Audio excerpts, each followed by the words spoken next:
E é isso aí, sejam todos bem-vindos aqui.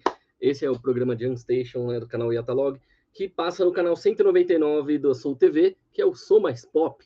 Né? Então, se você ainda não conhece o Sou Mais Pop, lembre-se, você vai instalar, né, o aplicativo Soul TV, vai no canal 199, que é o Sou Mais Pop, e lá, toda terça-feira, às 9 da noite, tem o programa Jump Station, 15 minutos de sabedoria, e todo domingo, às 5 da tarde, aí 1h30 de programa Yatalog, às vezes com entrevista, às vezes falando de outros assuntos, mas sempre no meio da cultura pop. Cinema, música, TV, streaming, e um pouco de tudo, né? E é isso. Bom, se você quiser mandar alguma coisa aí para eu poder fazer um review, um livro que você escreveu, o CD da sua banda, né? De repente aí um DVD de um filme que você acha interessante que ninguém conhece, então você gostaria que eu fizesse aqui uma análise, pode mandar para a Caixa Postal 42313, Agência AC, Ipiranga, São Paulo, SP, CEP 04218-970. E é isso. Bom, como já deu para perceber, hoje eu vou falar um pequeno iceberg relâmpago. Mas o que é um iceberg relâmpago? Bom, eu vou fazer aqui uma lista rápida de iceberg falando sobre filmes chocantes, extremos, de impacto social, polêmicos. Bom, vamos tentar falar sobre 5 pontos importantes, né? Filmes que são chocantes de diferentes níveis, né? Então vou separar em níveis para facilitar. Lógico que, se vocês gostarem, eu posso fazer mais vídeos sobre isso, talvez até mais longos. O que acontece? Seria um iceberg de filmes perturbadores, controversos, estranhos, e avançando aí para o que realmente pode ser traumatizante e, em alguns casos, ilegais. Mas como assim? Bom, nós temos o horror extremo e temos os tabus, né? Que são filmes, por exemplo, o Centopeia Humana, Megan Smith, Serbian Film, que são conhecidos pela sua violência extrema, abuso psicológico, temáticas que são tabus e muitas vezes resultam em censura ou proibições em vários países. Podemos pensar nos filmes de impacto social e polêmicos, né, com as produções como Threads ou The Birth of a Nation, né, o nascimento de uma nação, que inclusive são temas recorrentes aí, realmente em Hollywood, né?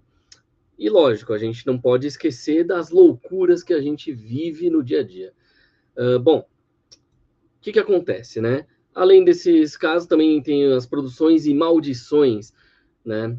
Ou seja, a gente vê O Exorcista e Além da Imaginação, por exemplo, o filme, que foram marcados por acidentes trágicos e mortes na vida real, que acabou alimentando teorias de maldição e imprudência nos bastidores.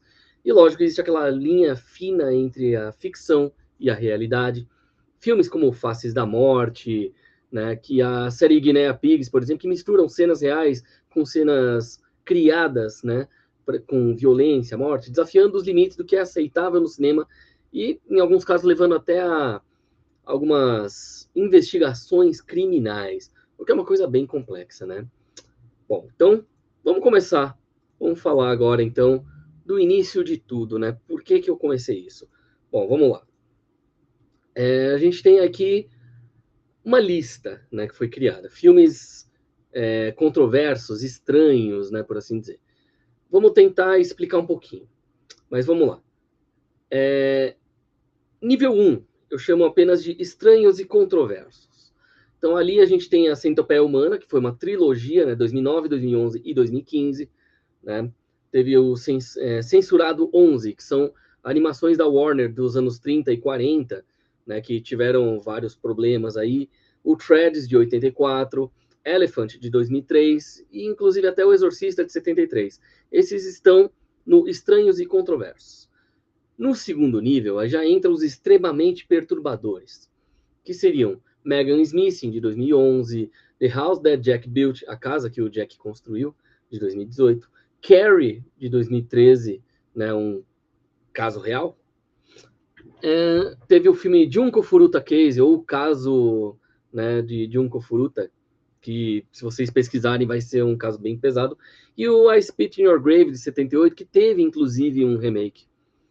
No nível 3, a gente chega nos filmes chocantes e proibidos, né? A categoria chocantes e proibidos, que teríamos ali um dos que eu posso até dizer que é um dos meus favoritos, mesmo eu não sendo um filme que eu acho muito interessante de se ver o tempo todo, É um filme para se ver uma vez ou duas na vida e olhe lá. Mas eu possuo na minha coleção, né, que é o Canibal Holocausto, ou Holocausto Canibal, de 80, que foi o primeiro filme no estilo Bruxa de Blair, né?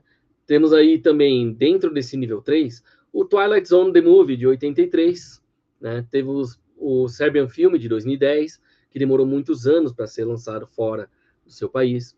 Man Behind the Sun, de 88, que é um que eu vi muito quando criança e não sabia se era real ou não, mas era bem chocante, né? O Saló, ou os 120 Dias de Sodoma e Gomorra, que é bem interessante, de 75, mas é bem pesado, principalmente pela temática que fala sobre os anos 40, né, sobre aquela época da Alemanha.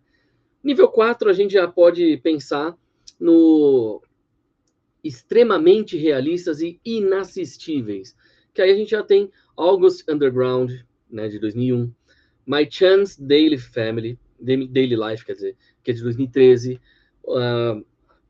The Birth of a Nation, de 1915, né, que é um filme que meio que foi uma das coisas que fez com que nascesse até a Ku Klux Klan, para ter uma ideia, né? Guinea Pig, a série de 85 a 89, de vários filmes, o Snuff 102, de 2007, Tumbling Down of Flesh, de 98, e até Faces da Morte, de 78, que teve o Faces da Morte, vários filmes, Traços da Morte, também vários filmes, teve daí o Atrocidades, que foi lançado em DVD no Brasil, e por aí vai. Foi uma lista elaborada na base dessa ideia de níveis, mas vou falar um pouquinho de um ou outro filme, não vou falar de todos, porque a ideia é que esse filme, né, esse vídeo seja curto. Então vamos lá. A Centopeia Humana, que teve 3 filmes, fala sobre uma cirurgia grotesca que conecta pessoas, a boca de uma pessoa no ânus da outra. Ou seja, dá para imaginar uma centopeia de pessoas, se uma come, tem alguma coisa, a outra vai comer aquilo que foi digerido, por aí vai. Então acaba sendo uma coisa meio nojenta. É uma ideia perturbadoramente plausível e é baseada em consultas médicas, ou seja, uma coisa meio bizarra. Então, tem sequências mais extremas, chegando a centenas de vítimas conectadas, por isso, centopeia. Então, assim, a cada filme a coisa ia piorando. No primeiro, é um doutor louco que resolve fazer a experiência com um número baixo de pessoas, porque não consegue 100 ao mesmo tempo. No segundo, é alguém que viu o primeiro filme e resolveu fazer. No terceiro, os dois se juntam. É um negócio muito bizarro. O Censurado 11, né, que são as animações da Warner, de 1930 e 40, são desenhos animados que foram banidos porque conteriam estereótipos racistas e tudo mais. Então, temos aí, por exemplo, Coal Black and the Seven Dwarfs, com retratos ofensivos de afro-americanos. É um dos vários exemplos, né? O Threads, de 84, ele retrata de forma extremamente realista as consequências de um ataque nuclear. Mostra o colapso social, a degradação humana logo após a guerra, e estreou num período de grande medo da Guerra Fria. Então, acabou se tornando algo pesado. Elephant, de 2003, é um filme baseado, né, inspirado no massacre de Columbine, muito famoso pelo Tiros em Columbine, né, para quem já viu aí, né? Então, o que acontece? É um filme que retrata jovens planejando um ataque a tiros numa escola de forma fria e meticulosa. E não tem vilões exagerados, então torna ele muito mais realista. Porque até uma pessoa normal contra armas, se passasse pelas situações que os garotos passaram, teria o risco de pensar em algo daquela forma, mesmo que fosse só em pensamento e não em agir, mas em algum momento teria pensado naquilo que eles executaram. Sem o trocadilho da palavra executar, ok? Temos também aí, nesse primeiro nível, o Exorcista, de 73, que tem uma suposta maldição da produção, né, o incêndio no set, mortes associadas ao filme, por aí vai. Então a gente, além de tudo, tem as cenas de possessão demoníacas, que para a época eram muito chocantes. Hoje em dia, de certa forma, ainda podem causar algum medo, ser perturbador, mesmo que a pessoa saiba e perceba que aquilo lá é fake. Mesmo assim, é bem perturbador. E lógico, existem rumores de eventos paranormais durante as filmagens, mas só quem viveu pode falar alguma coisa. No nível 2, a gente tinha filmes como Megan is Missing, de 2011, que retrata o sequestro, tortura e morte de adolescentes de maneira brutalmente realista. Lógico que existe cena de abuso de 3 minutos, tem o destino trágico da protagonista, gerando controvérsias. Então o filme acabou sendo banido na Nova Zelândia, por exemplo. A Casa que Jack Construiu, por exemplo, de 2018, é um filme de Lars von Trier sobre um serial killer que comete crimes brutais. Lógico, a gente tem lá cenas de tortura, assassinato infantil, mutilação, que chocam o público, mas por chocar mesmo, e não tanto pela ideia só. Centenas de pessoas saíram do cinema durante a sua exibição, e graças a isso, vários outros filmes usam esse argumento, mesmo que não tenha rolado, em outros filmes só para falar que aqueles filmes chocam. Mas esse é um filme que isso realmente rolou. Carrie, de 2013, é uma história real de uma garota que foi abusada em orfanatos e lares adotivos. Retrata a violência doméstica, a exploração, negligência sistêmica. E, lógico, teria um final positivo, mas com traumas irreparáveis. O que me faz lembrar Laranja Mecânica, ou outros filmes que tiveram finais que dão aquela catarse pesada. O caso da Junko Furuta, ou Junka Furuta Case, também é baseado num caso real de sequestro e tortura de uma adolescente japonesa durante 44 dias. Tem cenas de brutalidade extrema, envolvimento de várias pessoas, e a indiferença de vizinhos e autoridades aumentam o impacto da história. Então é um negócio bem complexo. Ainda no nível 2, a gente tem o I Spit on Your Grave, né? Tipo, eu cuspo na sua lápide, né? No seu túmulo. É um filme de vingança, com cenas prolongadas de abuso sexual e tortura, né, críticas pela sua violência contra mulheres e exploração gráfica do sofrimento, e protestos feministas ainda deram mais notoriedade ao filme. Né? Então é um negócio complicado. Nível 3, a gente já tem os Chocantes e Proibidos, o Holocausto Canibal, que eu já comentei, né, que tem como sendo um dos filmes mais controversos de todos os tempos, com algumas cenas reais de mortes de animais, por exemplo. O diretor foi preso por suspeita de matar os atores na vida real, até que ele comprovasse que cada um ainda está vivo. Né? A gente tem Além da Imaginação, de 83, que teve um acidente real que matou 2 atores infantis e um adulto numa das cenas, né, com a queda de um helicóptero. O uso ilegal de crianças em cena perigosa, com explosões. Então, o diretor John Landis foi processado, mas foi absolvido. Serbian Film, de 2010, né, ele teve cenas de violência extrema, né, infanticídio, necrofilia e várias outras coisas bizarras. Então, o diretor acusou, né, foi acusado por coisas criminais, por exibir o filme. Então, ele foi banido em vários países, e em alguns até liberaram depois de alguns anos. Em 88, Man Behind the Sun foi baseado nos experiências reais da Unidade 731 do Exército Japonês. Então, por isso que a gente tem ali cenas de vivissecção, tortura, usando cadáveres reais. Então, é uma coisa meio complexa, né? E como tem essa mistura de filmagens reais com encenações, criou um impacto muito grande.